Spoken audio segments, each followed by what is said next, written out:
Rasulullah sallallahu alaihi wasallam bersabda, "Innal qabra awwalu manazilil akhirah, faman naja minhu fama ba'dahu aisaru minhu, wa man lam yanju minhu fama ba'dahu asyaddu minhu." Sesungguhnya kuburan itu adalah persinggahan yang pertama dalam perjalanan di negeri akhirat. Maka barang siapa yang selamat di kubur, perjalanan berikutnya semakin mudah. Dan barang siapa yang tidak selamat di kubur, maka perjalanan berikutnya semakin berat. Oleh karena itu jemaah sekalian, di dalam hadis ini juga ada peringatan terkait ucapan yang menyelisih akidah. Mereka mengatakan ketika ada orang wafat, dia telah kembali ke tempat peristirahatannya yang terakhir. Ini ucapan menyelisih akidah. Karena Nabi SAW mengatakan di dalam hadis ini bahwa kuburan itu hanyalah tempat persinggahan yang pertama, bukan peristirahatan yang terakhir.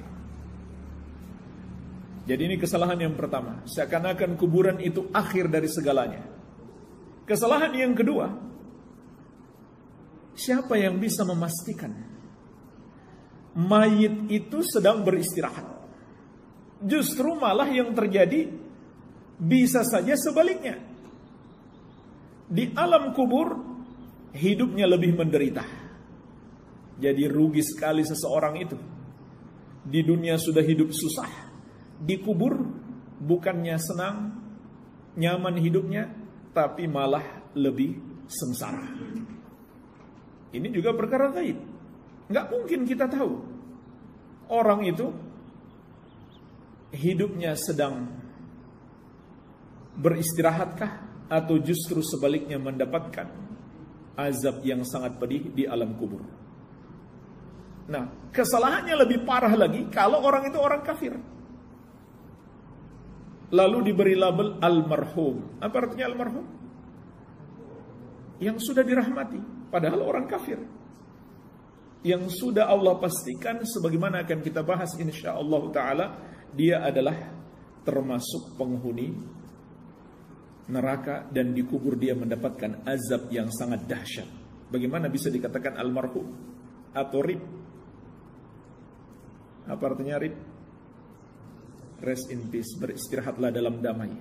Padahal dia orang kafir. Kalau dia muslim pun kita nggak bisa memastikan apakah ibadahnya diterima oleh Allah atau tidak. Kita nggak tahu. Bagaimana bisa kita katakan dia sedang beristirahat dalam damai? Kemudian kesalahan yang keempat pada ucapan ini juga termasuk tasyabbuh, menyerupai orang-orang kafir.